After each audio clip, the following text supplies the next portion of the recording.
एक बार की बात है, महात्मा बुद्ध अपने शिष्यों के साथ दूसरे नगर में प्रवचन के लिए जा रहे थे। काफी दूर चलने के बाद सभी शिष्य थक गए और वे फिर महात्मा जी से बोले, गुरुजी, यदि आपकी आज्ञा हो तो कुछ देर कहीं रुक कर विश्राम कर ले। महात्मा जी बोले, वत्स, कहीं उचित स्थान देखकर हम वही विश्राम करेंगे। फिर कुछ देर चलने के बाद उन्हें एक खेत दिखाई दिया। उस खेत पर एक बुजुर्ग और एक छोटा लड़का खेत जोतने का काम कर रहे थे। महात्मा जी ने उस बुजुर्ग से पूछा, हे मान्यवर, हम कुछ देर यहाँ विश्राम कर सकते हैं? तब उस बुजुर्ग ने महात्मा जी को पहचान लिया और हाथ जोड़कर उनको प्रणाम किया और कहा, हे महात्मा जी, यह तो हमारी खुशनसीबी है कि आप हमारे खेत पर पधारे। आप वहाँ उस पेड़ के नीचे विश्राम करें, मैं आपके जल पान का प्रबंध करता हूँ। तब महात्मा जी बोले, हे मान्यवर, आप अपना कार्य पूर्ण करें, हमको कुछ नहीं चाहिए।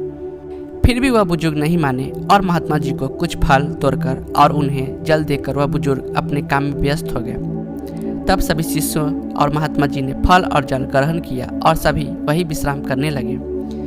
फिर वह बुजुर्ग निरंतर अपना कार्य करते रहे। तभी उस बुजुर्ग के पोता काम करते करते थक गया और मन में सोचने लगा कि अभी तो आधा खेत ही जोता है और आधा खेत अभी बाकी है। अब मैं कुछ देर विश्राम कर लूँ, फिर आधा खेत जोतूंगा। ऐसा सोचकर वह एक पेड़ के नीचे जाकर विश्राम करने लगा। पेड़ की ठंडी ठंडी हवा से उस बुजुर्ग के पोते की आंख लग गई, लेकिन वह बुजुर्ग निरंतर अपने कार्य में लगे रहे। फिर जब उस बुजुर्ग का पोता अपनी नींद से जागा, तब तक उस बुजुर्ग ने सारा खेत जोत लिया। वह नज़ारा महात्मा जी और उनके शिष्यों ने देखा।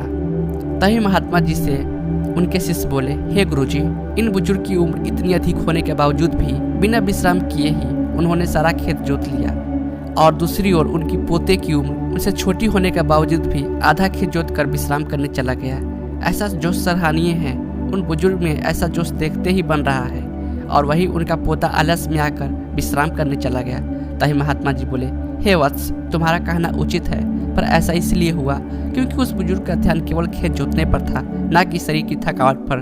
वही दूसरी ओर बालक का ध्यान खेत की जुताई पर न होकर शरीर की थकावट पर था।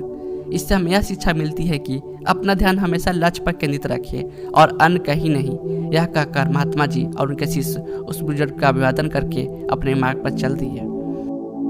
इस कहानी के माध्यम से हमने देखा कि एक सफल जीवन के लिए ध्यान और समर्पण का महत्व क्या है।